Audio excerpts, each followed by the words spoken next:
What is up, my dogs? Welcome to episode 11, oh my god, 11 of Very Good Cocktails. My name is Alexwasily. We're here at our home, the beautiful Gold Diggers Bar in East Hollywood, California. I'm sitting here with Mackenzie. Woo! Yeah, no Trent, no Autumn today. They are both busy and working. Shout out Autumn. She booked a role and she is out there in the world on set acting today. I am so damn proud of her. I want the whole world to know, and I can't say much about what's going on, but she's doing that. So I will be hilariously attempting to read your comments. I've got a laptop right here, and I can see the chats and shit, so this will be hysterical for sure.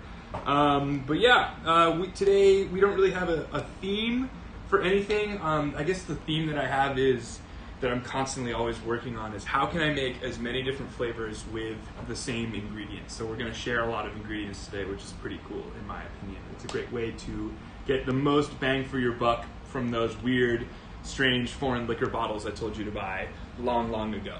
But yeah, so we're going to make a couple of my favorite cocktails today. And of course, our beneficiary of today's episode is the National Independent Venue Association. We've worked to raise some money for them before, but today we are specifically collecting funds for their Emergency Relief Fund. As some of you guys might know, the Save Our Stages Act passed through Congress a couple weeks ago, but as I like to say, independent venues cannot wait for the slow grinding gears of American bureaucracy. So the act passed, but no one has seen the money, no one can apply for it yet. It's just going to take longer than these little venues have, and it sucks. So the National Independent Venue Association is working hard to collect money for like a right now emergency fund. You're going under, you need help, a fund. So necessary. Yeah, it's necessary. So we're collecting money for that. If you got $5, if you got $1, doesn't matter. If you got nothing, just watch, have a good time. We're not worried about the money as much as we are you guys having a good time, right? So yeah, we're gonna kick it off with one of my absolute favorite cocktails. One of the best things I was saying about this just a minute ago with Mackenzie is that the best things about this class is that I get to make cocktails that I haven't made for myself in weeks, months, or years in this case. So we're gonna make one of the like all-time favorites. And it sucks because this is Trent's favorite cocktail and he's not here today. But we're gonna make an aviation. This is a shaken cocktail.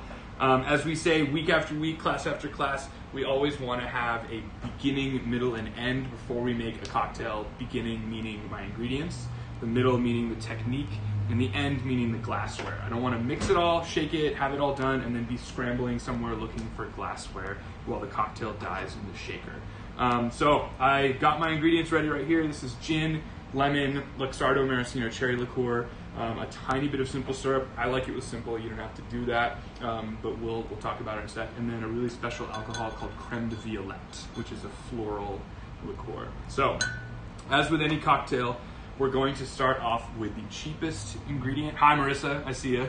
Hell yeah. See, I can do this. I can read the comments and make drinks at the same time. So I'm going to start with 3/4 of an ounce of lemon juice. Just like that. We use unpasteurized, fresh squeezed lemon juice. Never the pasteurized, bottled shit. Next up, I'm going to use my simple syrup here. What I put? Quarter ounce of simple syrup. Like that. I'm gonna grab gin. I'm using Hendrick's right now, and 2 full ounces of that bad boy. Don't skimp, as some of my favorite trainers or people who've trained me in the past have said. Hit your lines, meaning hit the lines in the jigger. Don't miss. Get it as accurate as you can, because who loses? You lose if you make it wrong. Okay. And then I've got Luxardo Maracino. We're going to be using this a lot today in the cocktail. So this is an Italian liqueur. This is made using exclusively Marasca cherries. It's not like red or any of that. It's a clear kind of syrupy alcohol, but this will live on your shelf for a long time. It's used in minute amounts. I love it. It's if you've been to any bar with any kind of snuff, odds are you've seen it somewhere. But it is a really unique flavor. And my friend George said it so well a couple weeks ago when I made him something with it, and he said it's got like a nasally flavor, which doesn't sound appealing, but if you've tasted it before, you know exactly what I'm talking about. It's just a really specific flavor. So I'm going to add a 1/2 ounce of this to the cocktail. So far this is like a gin sour with a little of the Luxardo Maracino liqueur. And the thing that's going to take this to the next level and going to make it officially an aviation is this alcohol called Creme De Violet. This literally smells like perfume. It smells like flowers. This is a perfect example of an ingredient that you do not want to overdo. It's not very sweet. It's kind of bitter. Like I said, it's very perfumey. It's really, if your cocktail is like purple at the end, that's a problem. If you've ever had a aviation that's like purple, that's not right. It should be like a pale yellow color, and this is free of like artificial colors and whatnot. But it's just something. It's like salt and pepper. You don't want to over salt or pepper your meal. So I'm going to add literally a bar spoon of this, which is 1/8 ounce. You really only want to smell this. You don't really want to taste it. I spilled a little bit, and that is okay. All right, cool. So I can already smell the gin and the flowers and the lemon. Like, what more could you want from a cocktail than gin, flour, and sugar, and lemons? Let's go. So I'm going to shake this cocktail. When we are shaking, I say it week after week after week, we are diluting, we are chilling, but most importantly, we are aerating the cocktail, meaning we are driving air into the drink. The ice acts as like a piston, driving air and bashing it itself into pieces to give a beautiful little bubble sheen on the top of the cocktail. It's important for a number of reasons that we're aerating it. That it'll make the drink last longer. It'll be much more presentable, and it'll taste lighter, and the mouthfeel won't be like heavy syrup. So important to make sure you're shaking correctly. So when we're shaking, we always want that maraca, like chicka chicka chicka chicka chicka sound. I don't want the shaker rapidly stirring the cocktail, if you know what I mean. I don't want the ice in like a washing machine cycle. I want the ice to hit either end of the tin. So I'm gonna fill my tin 2/3 of the way with big cubes of ice. Go ahead and pour it on. And then, like I said, listen for that maraca sound. Watch how I'm moving the shaker. I'm not moving it like this. It's going back and forth.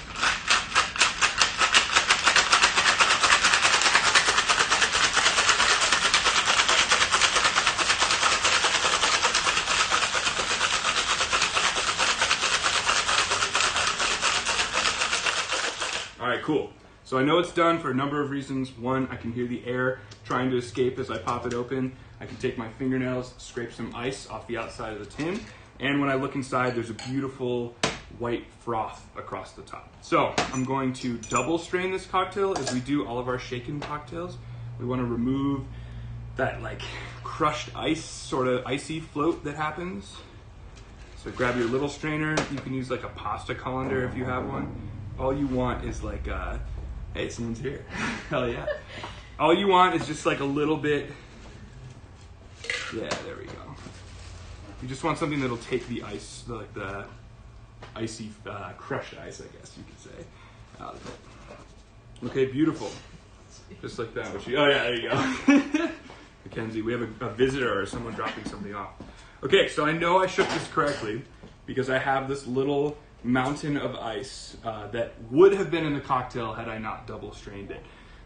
This is just gonna dilute your drink and is probably the biggest difference between a cocktail made at home and a cocktail made at a bar is they're double straining it at the bar. So if you look at it, you guys probably can't really see in depth here, but there is a little tiny rim of bubbles around the outside. I can smell the flour, I can smell the lemon, I can smell the gin. Excuse me, this is gonna be a really nice balance of tart and sweet, and I am going to enjoy this one. Mackenzie can get the next one. Oh yeah, so I get that Luxardo Maracino cherry, like sort of like not bitter, but for sure nasally, like George said so well that one time. And if anyone has any questions, go ahead and ask away. I'm looking at the chat here. Yeah, so it's like it's a nice balance of tart and sweet, and that is what we're always looking for. And it's such a honestly, all things considered, this is a really simple cocktail. There's nothing really crazy advanced about it.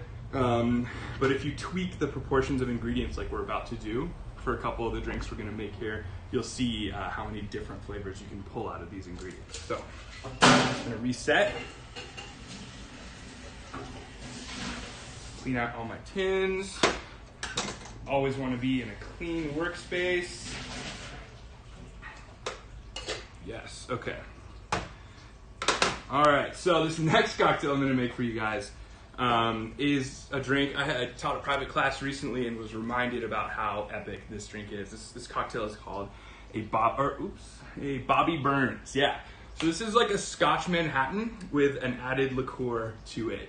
This is a spirit-forward and herbaceous, sort of heavy, I guess you could say, cocktail in comparison to our beautiful light aviation. But in my opinion, a stirred, spirit-forward whiskey cocktail doesn't always have to be super heavy, and I'm going to show you exactly how to do it right now. So I'm going to start with my bitters. A little trick that I always like to tell people when we're doing private classes is when you have a bottle of Angostura bitters in your hand, this is a fluid that will not come out of your clothes, it will not come out of your skin, it will not come out of your cuticles. So just make sure when you're pouring it, especially if you have a new bottle, or dashing it, not pouring it, make sure that you are using caution. So the way I like to have people do it is you put your one hand out like this, just to catch any residual that might shoot out. It's like a hot sauce bottle.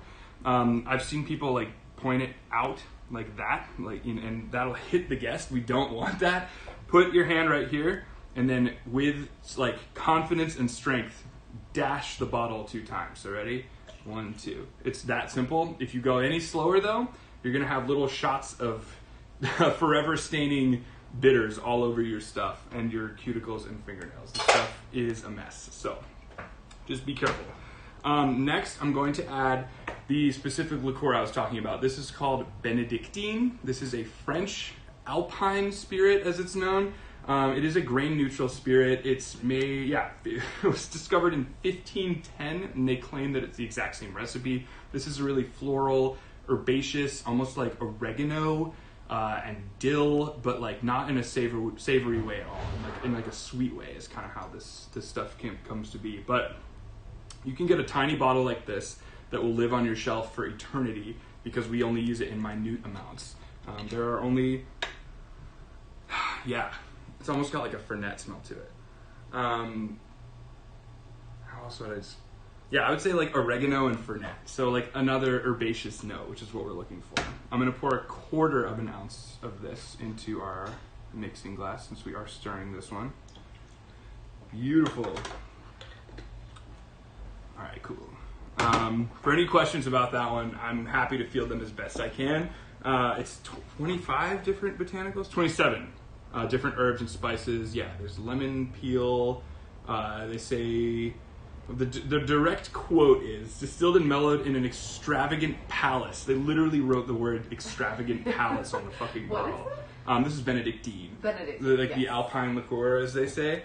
A subtle alchemy of 27 different herbs and spices made from a secret recipe dating back to 1510. There is no substitute for this, I will say.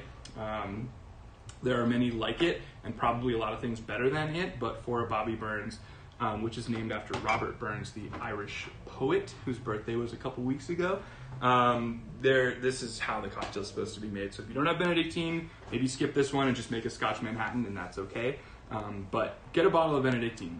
There are a lot of things you can add Benedictine to kind of up the aromatic qualities of the drink. Next up, one of my favorites, sweet vermouth. If I catch you with sweet vermouth out on your counter, I will leave your house if you invite me over. We keep vermouth in the fridge. And you know what is so funny is literally on the bottle here. It says, once opened, keep chilled. And they even wrote a little slash. You guys probably can't see. Yeah, you can't see. But there's a little slash where you can write the date on the bottle. Did I write the date on the bottle? No, because I burned through this shit. But this, once opened, has like a 2-week shelf life in the fridge, from what I have learned. So it does go bad the minute it starts to smell sort of tart or sour. It's bad. It shouldn't really smell like anything. Okay, cool. 2-week shelf life, really? I think that is what I have read recently. In the fridge, 2-week shelf life. Interesting. So, which is disappointing. But honestly, if you get good vermouth, you'll want to drink it on its own. Yeah. Which I highly recommend. It's low proof. It's herbaceous. It has like cherry notes. It's like, if you don't want to drink whiskey, if you don't want to get like drunk at night, just drink some vermouth after a meal, and it'll really, what's the word I'm looking for? Satisfy your palate and soothe your innards after a long meal. Sweet or dry? Sweet for sure after a meal. Although, depending on what dessert you're eating, I've had dry vermouth after a meal, and it's lovely. Actually, there's a restaurant in Chicago called Blackbird, which I think is gone now, which breaks my heart. But it was the first time I was introduced to, they brought over 3 dry vermouths with dessert. It was like, $500 meal. Like, it's a molecular 27-course situation. So if you want to feel like that at your own home, by all means, drink dry vermouth with your dessert. But yeah, I prefer sweet vermouth, but to each their own. And then next, I'm checking out this Shackleton blended malt Scotch whiskey. You can use your fancy expensive single malts if you want, but I am using blended. I saw this on the shelf and was intrigued by it. It's not bad, but it's not amazing. But we're going to take it to the next level in this Bobby Burns. There we go. Scotch lovers out there, if you know anything about this, please enlighten me. All right, I'm going to chill my glass here. Probably could have done that earlier, but I think a chilled glass on a stirred cocktail served up meaning chilled, diluted, served without ice. I think chilling the glass is a really easy way you can take the cocktail to the next level. So, all right. Now we're going to stir this cocktail. So I've got my bar spoon here, going all the way down to the bottom, and I'm just kind of lazily and loosely stirring this, like so. As I've said before, if you have multiple guests at your house in the year 2035, when we're allowed to do that again, I recommend if say Mackenzie wants a shaken cocktail and Trent wants a stirred cocktail, what I can do is build the stirred cocktail, put it on ice and put it to the side, and then make the shaken cocktail. And this is kind of like, if you put ice into it and just let it sit, it kind of cooks itself, if you know what I mean. And as long as you're efficient with your shaken cocktail, generally speaking, the cocktail will be done like a crock pot instead of having to constantly move it around. The cocktail will be done cooking itself by the time you're done making a shaken cocktail, which is generally speaking 30 to 45 seconds. So yeah, let's let this go here for a couple more seconds. The idea is you'll know it's done when the outside of your mixing glass, whenever you're using plastic to stir cocktails, when the glass is just a little bit chilled and the ice loses all of its rough patches and starts to look really, really smooth. We also don't want it to look like water. We want it to look, we want the cocktail to look like a big vat of water that you added a couple drops of soap to. So kind of like a smooth, cohesive, almost oil and water blend. Honestly, I've said this a million times before, stirring a cocktail served up is a skill. It for sure is a skill that takes some practice, and unfortunately it's just one of those things you have to just do. And it's hard to just read about it and know how to do it, I guess. I don't know, you have to physically apply yourself to do this one. And is the difference between a good bartender and a great bartender. I'm constantly working on my stirring technique as we're getting there. See, the outside isn't even really that cold yet because I haven't really been stirring it. If I were actively stirring it like I am now, we're speeding up that dilution process. And you know what? It's starting to look pretty good to me. Alright, I've got my glass. And the idea is here, we don't want this to burn at all. There should be zero burn, but we don't want this to be watery. So there's like, as Julian Cox says it so well, Julian Cox, a great LA bartender, says, just when the cocktail starts blooming, it's like that meaty space between burning and diluted. Diluted and burning. Either way you want to look at it, just right there in the middle. We want it to be perfect. And you know what? It's starting to look pretty good. Yeah, okay, cool. So could you just let it sit there? You totally could. I would definitely... But stirring is going to amplify... Stirring is going to speed up. Exactly. Speed up the process. And you definitely want to give it at least one stir in case their bitters and Benedictine and syrups are at the bottom of the glass. But, yeah, I'm going to fill up this coupe glass. These coupe glasses are small, so for those of you sticklers out there... Oh, that's great. Honestly, that is great. It's so easy to drink. It's got like a honey note to it somehow. It might be the Scotch. Damn. You should try this one, Mackenzie. This one's good. And then I'm going to garnish this one with a lemon peel. So let me peel it here. All right, beautiful. And then I'm just going to express the peel across the top, just like that. So that means you squeeze the skin and get all those really, really lovely oils out of the exterior of the skin, and I'm just going to put that right in there. Are you a Scotch drinker, Mackenzie? Sure. You want to give it a whirl? Because if not, I'll totally drink shoulder. it. Oh, Actually, yeah. Monkey shoulder is great. So yeah. let's try this one. That's got like a nice orange note.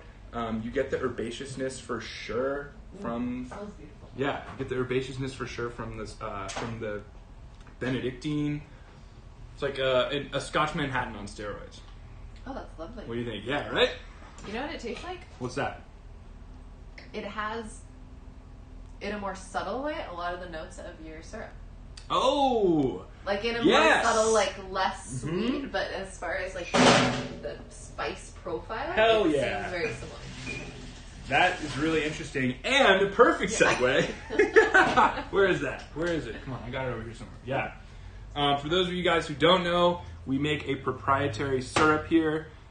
This is the very good syrup. I don't know if you guys can see the reflection, but this is the gold-fashioned syrup from Very Good Cocktails. I've partnered with Gold Diggers, and this shit is selling like wildfire. I literally am struggling to keep up with the demand even to this day. We've almost sold 200 bottles of it, and it's only been around for... And those aren't even counting the bottles you've sold here. That's just stuff out of my house. So like almost 250 bottles or 225 bottles or something like that. Everyone is loving it. I'm so glad you're loving it.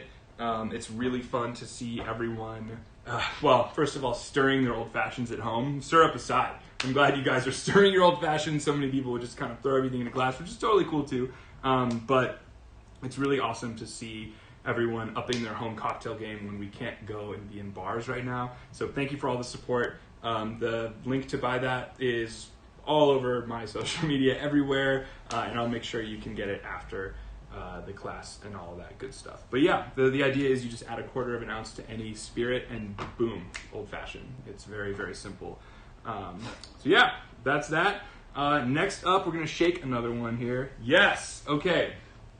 So we're going back to talking about using the same ingredients to make a plethora of cocktails. This next cocktail is a deep, old-school dive from a book that I found at our house, actually. Autumn found this old book called, I think it's called How to Taste Wine, or something like that. It was written in the late 40s, early 50s. It's like incredibly misogynistic. I wouldn't recommend reading any of the how to drink, and just like ignore all the bullshit and read just the recipes. And the recipes themselves are pretty hilarious proportions. It'll be like 1 vat of whiskey and 1 pound of sugar, and then 1 large vessel of ice. They don't give any specifics. So this is a recipe that I kind of dumbed down upon reading those recipes. So I think it's called a casino, is what this cocktail is called, a casino cocktail.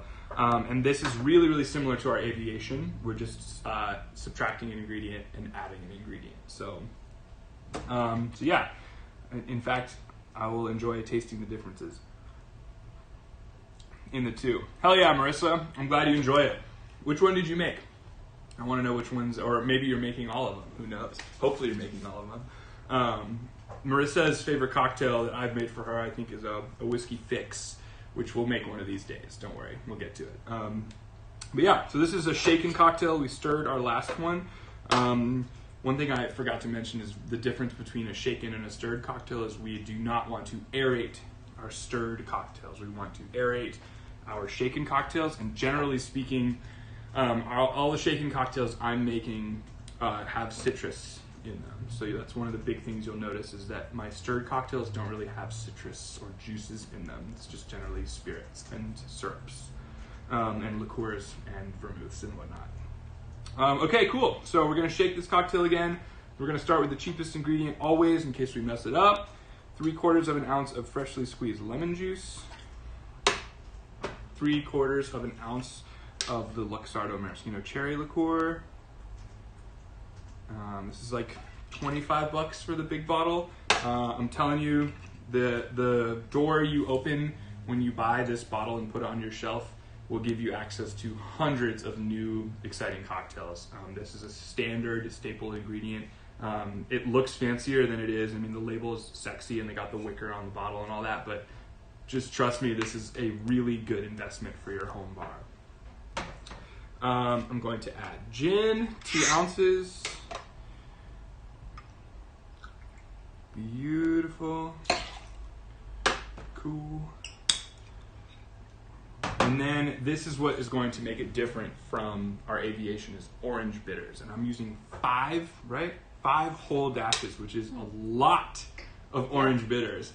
But that is just the name of the game with this cocktail. I think I rounded down. It might have said 7 in that book. I got to bring that book by. It's pretty funny.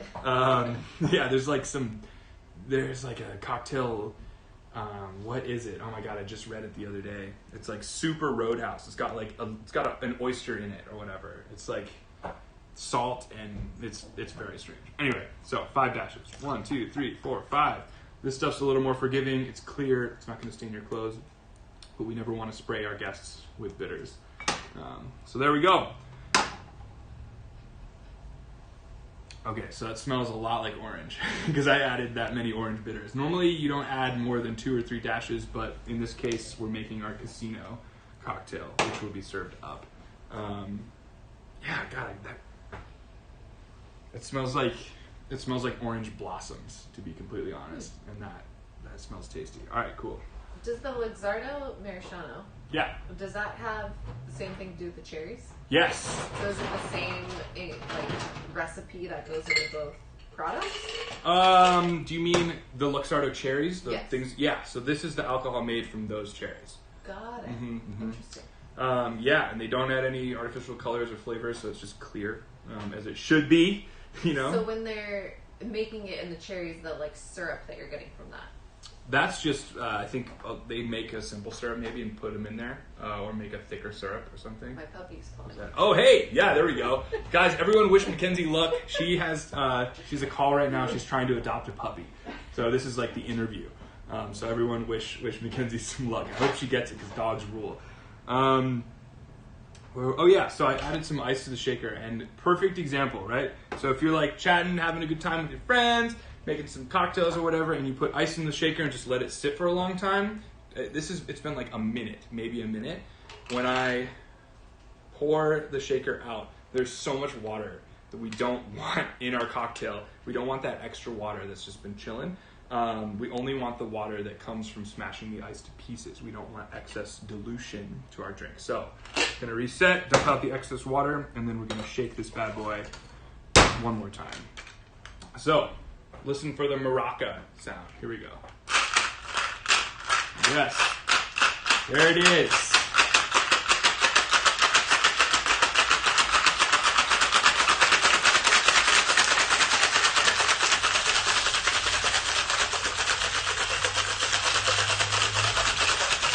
Beautiful.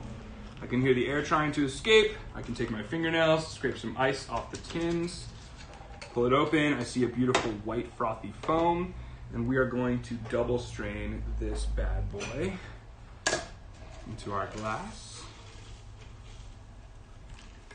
So it looks a lot like the aviation for sure. but it's going to taste dramatically different because of those bitters that we added. Beautiful.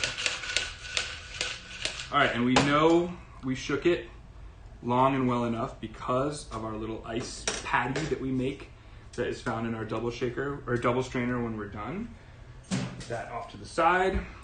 You can notice the bubbles start coming to the top. I can even kind of hear them frothing. And honestly, if you look at this cocktail, which is almost 30 minutes old, or 20 minutes old, you can really see the little white rim of bubbles is still around the outside, and the cocktail's not even, it's still chilly, but it's not cold anymore. That's always a good sign that we shook it properly, that we aerated the drink, properly. To die for. To die for. Love in aviation. And now I made some casinos this week, so I know what they taste like, but for you, okay. Immediately, I noticed that this is less sweet because I didn't add sugar like I did for the aviation, even that was a 1/4 ounce of sugar.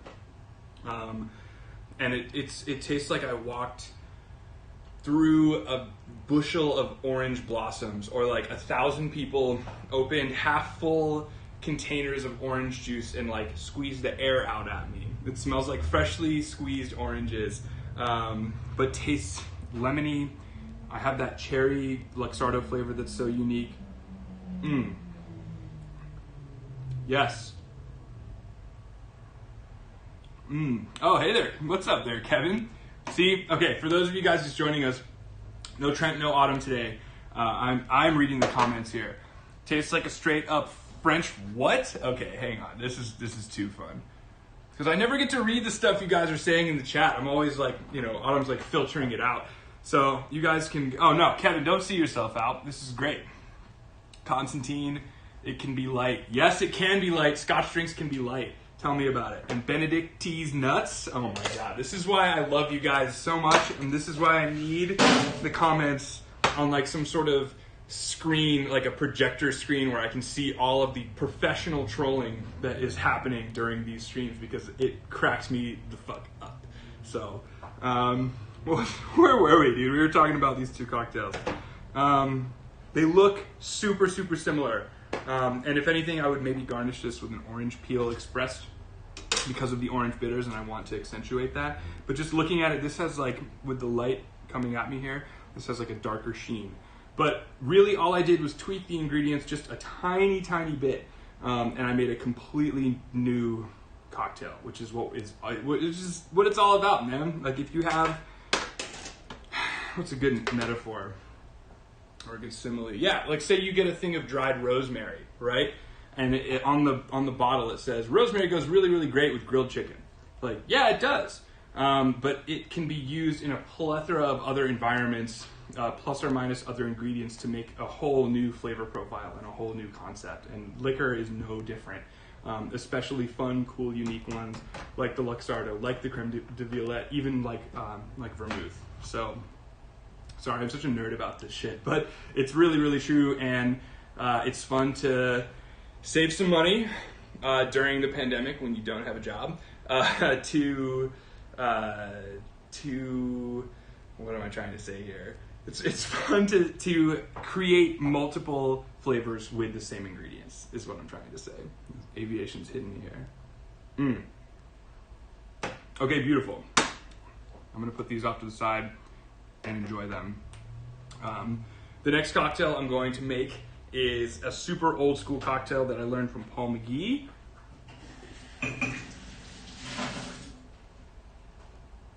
This cocktail is called the Improved Gin Cocktail. And this is, to me, it's such an old school drink, man. Everything about it to its core is old school. So I'm gonna start with 2 dashes. Oops, let's get it going here. There we go, 3 dashes of Pesho's bitters. Pesho's bitters, a New Orleans company. This is like a star anise bitter flavor. It's not bitter necessarily, but it smells a lot like star anise. This is a main ingredient in the Sazerac. If you've ever had a Sazerac before, this is what gives it that beautiful sort of blood red color. as well as that anise smell and flavor. Next is a 1/4 ounce of simple syrup, just like that, and then a 1/4 ounce of our Luxardo Maracino cherry liqueur. And this is a stirred cocktail, so go ahead and put it in your mixing glass. So a 1/4 ounce of this, making sure to be accurate, as we don't want to go overboard with this stuff. And then, last but certainly not least, our gin, 2 ounces. And you can use any gin. I'm using Hendrick's, but I think the original calls for Bombay Dry, which is what I keep at home. Love Bombay. It's way tasty, and relatively inexpensive and really consistent across the board. And now we're going to stir this bad boy. But before we do that, I'm going to chill this glass.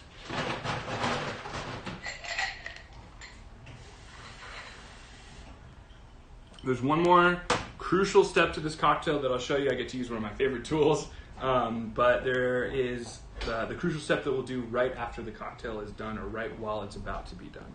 So we're gonna stir this one again. How'd it go?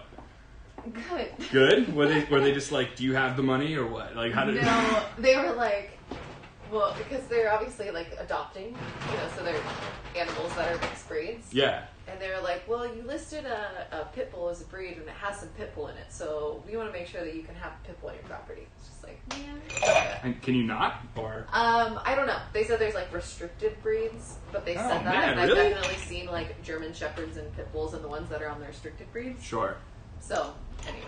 Interesting. Well, A little like crushed right now. I don't think no. it needs to know, but Oh man. Well, I was like, I'll follow up. I'll see. I'll double check. Marissa wished you good luck. Oh, A thanks, couple other Marissa. people, whatever, across the Twitch and shit, wishing you good luck. I hope it works out. Yeah, fingers crossed for you. If not, I'll make you some more cocktails and we'll get through it together.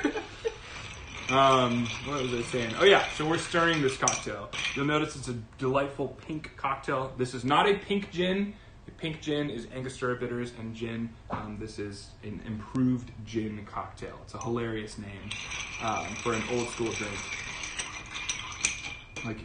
The fact that you could order this at like a Violet Hour or Death and Company, you can. It's just funny. I'll have the improved gin cocktail. I wonder what it was improved from. If you know what it was improved, or if you know from what cocktail it was improved, please let me know. I'm curious. All right. Okay, well that's still cooking. I'm gonna empty this out. And like I said, I'm gonna use one of my favorite tools. I have an atomizer. This is full of pastis. I use Ricard for my absinthe rinses, but we're going to do what we call rinsing the glass. So just a couple little sprays. We don't want there to even be a drop of absinthe in here. We want just for the walls to kind of get coated in like a little spritzer, if you will. We don't want to taste the absinthe. We want to smell the absinthe. And if you don't have one of these, you can just take a drop or two of absinthe, rinse it around the glass, kind of like this. Just put a drop in and then roll it around and then pour it out.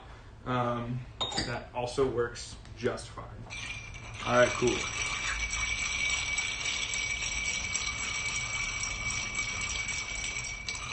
Love it. Cool. Just gonna pour this in. It's that beautiful color. And next, I'm going to add a couple ice cubes to this. This is a cocktail that is traditionally served on the rocks. And I'm going to put a lemon peel into it, because that is how we garnish this one. I'm going to express lemon peel across the top. And I like to kind of curl up my garnishes into little flowers and put it where there is no ice. And there you have it, the improved gin cocktail. Beautiful pink color. Get notes of lemon and star anise. And gin, obviously, but definitely the aromatics are taking taking over. I am a huge fan of drinking stuff that smells differently than how it tastes. It's always a fun thing when what you do smell. Think the most exemplary The best cocktail of that is? The best example of a cocktail that smells completely different from how it tastes. Ooh, I don't think we've made it yet. It's called a bitter Giuseppe. I think I made you one. I was going to say, I've had that. I made you one the New Year's stream when we filmed the New Year's show. That was awesome. But it smells like pure grapefruit. And then it tastes like bitter Cynar and vermouth. So that's a good example. That's a great question. What is another thing that smells differently than... How about you? Can you think of anything? I'm going to go to wine. Yeah, wine, yeah, that's what totally. So the ones that totally trick your palate. Yeah. Like, when I think of that, I think of like a Cabernet Franc, like a Loire Valley or something, where it smells like green pepper and like Iberico ham, and then you taste it and you're like, wow, this tastes like black pepper, and other, weird, deep blue fruit. I would say, like any like big Burgundy wine. You're going to get a lot of, like, depending on the region, too. But that's what I think I love about wine and what attracts me to it. Totally. Is that you can smell all sorts of things in it. So, I'm a huge fan of that. Of course, like, I was just thinking about how that could be applied to food and was like, food, like a pizza that smells like like fried chicken, or fried chicken that smells like pizza or something like that. It's almost, have you watched Chef's Table? Yes. So you know how in Chef's Table there's certain, like, their style of... I'm trying to think. There's a restaurant in San Francisco. Mm-hmm. I think it's San Francisco, and they're all about, like, the facade. So it looks like something, and they're creating this, like... They did that at Alinea. They take the red pigment out of strawberries or something, and then they inject it with the red pigment that has the flavor of tomatoes. So the strawberries look like strawberries, but they taste like tomatoes. So there might be the other way around. Like that's like an art when it comes to food. Of it's not like the quality of the cocktail. You have to literally put it into a $40,000 centrifuge and extract the oils. The scientific process of it. Yes.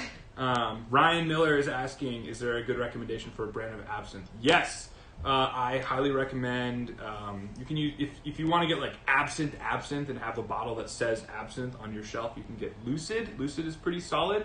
However, I prefer to use a pastis or star anise liqueur like Ricard or Pernod.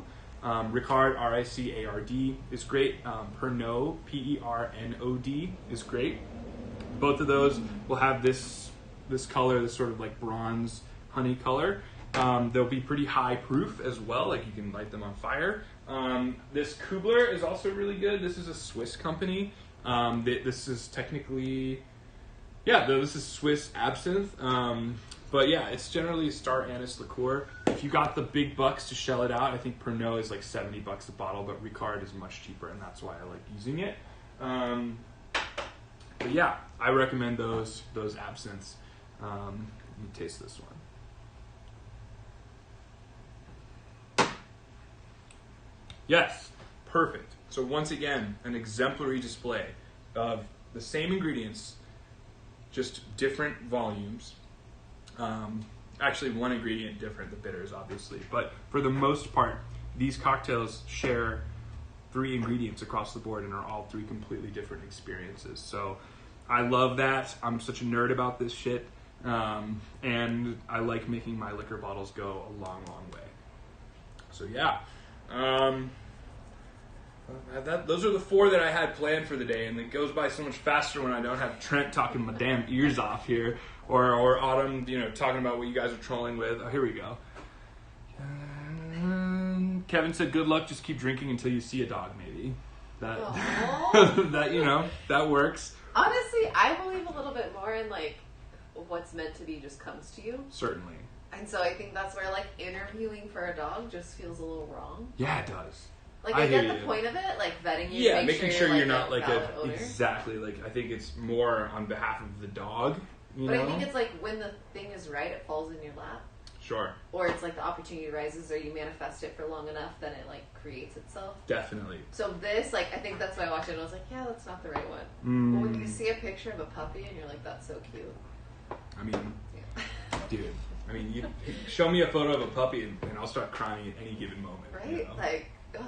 And they were called the pasta puppies. Pasta puppies? So each puppy was named after a different pasta. Oh. So there was like tortellini, my God. like I mean, just a dog named Tortellini. All week long, we've been like, man. come here, ravioli. Like, oh my lasagna. God. It's been like now it's in my head. Now I'm just gonna name my dog a pasta, regardless Yeah. of which dog it is.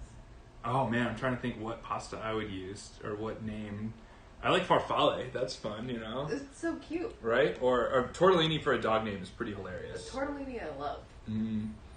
What? But then we were trying to come up with the nicknames. Like, what do you short tortellini down to? Tort? Or Lini? Or Lynn? Or, yeah, I don't know. Torty? Torty, right? So, oh, Marissa. No, I did not make a Sazerac given it was Fat Tuesday.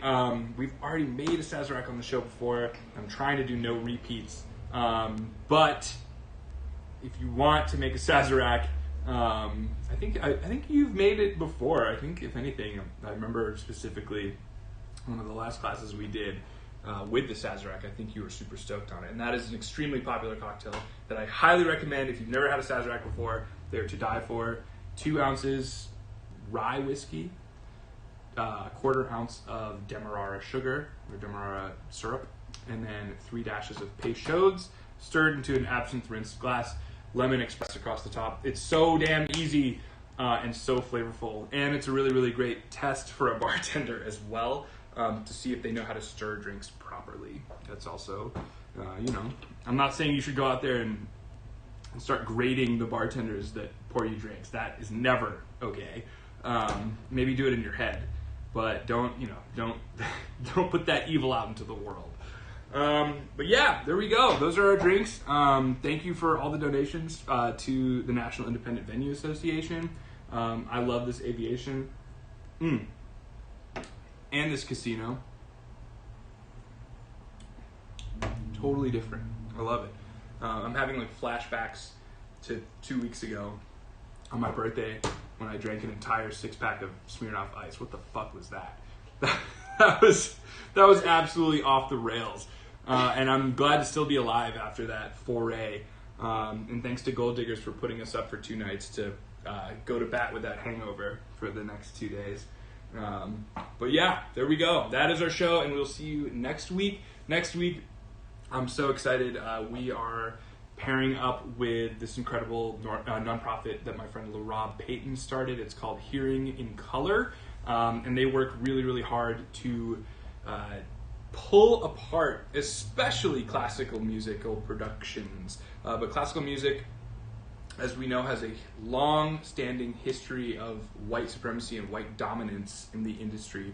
And completely dismantling that is the name of the game for this nonprofit called Hearing in Color. They work really, really hard to get people and women of color into performing art spaces that have been so dominated by white people for decades and decades and decades, for centuries, literally centuries. So I'm really, really proud and honored that he reached out to me asking if we could work together on this. So I'm stoked to raise some money for his fantastic organization that is getting orchestras like the Matt Jones Orchestra, who, if you've heard like any good pop music in the last 5 years, odds are it's the Matt Jones Orchestra playing all the string parts. So, and I've had the privilege of performing with them as well. Incredibly gifted group of musicians who are like locked out because of the color of their skin, and it's infuriating. So we're here to combat that any way that we can.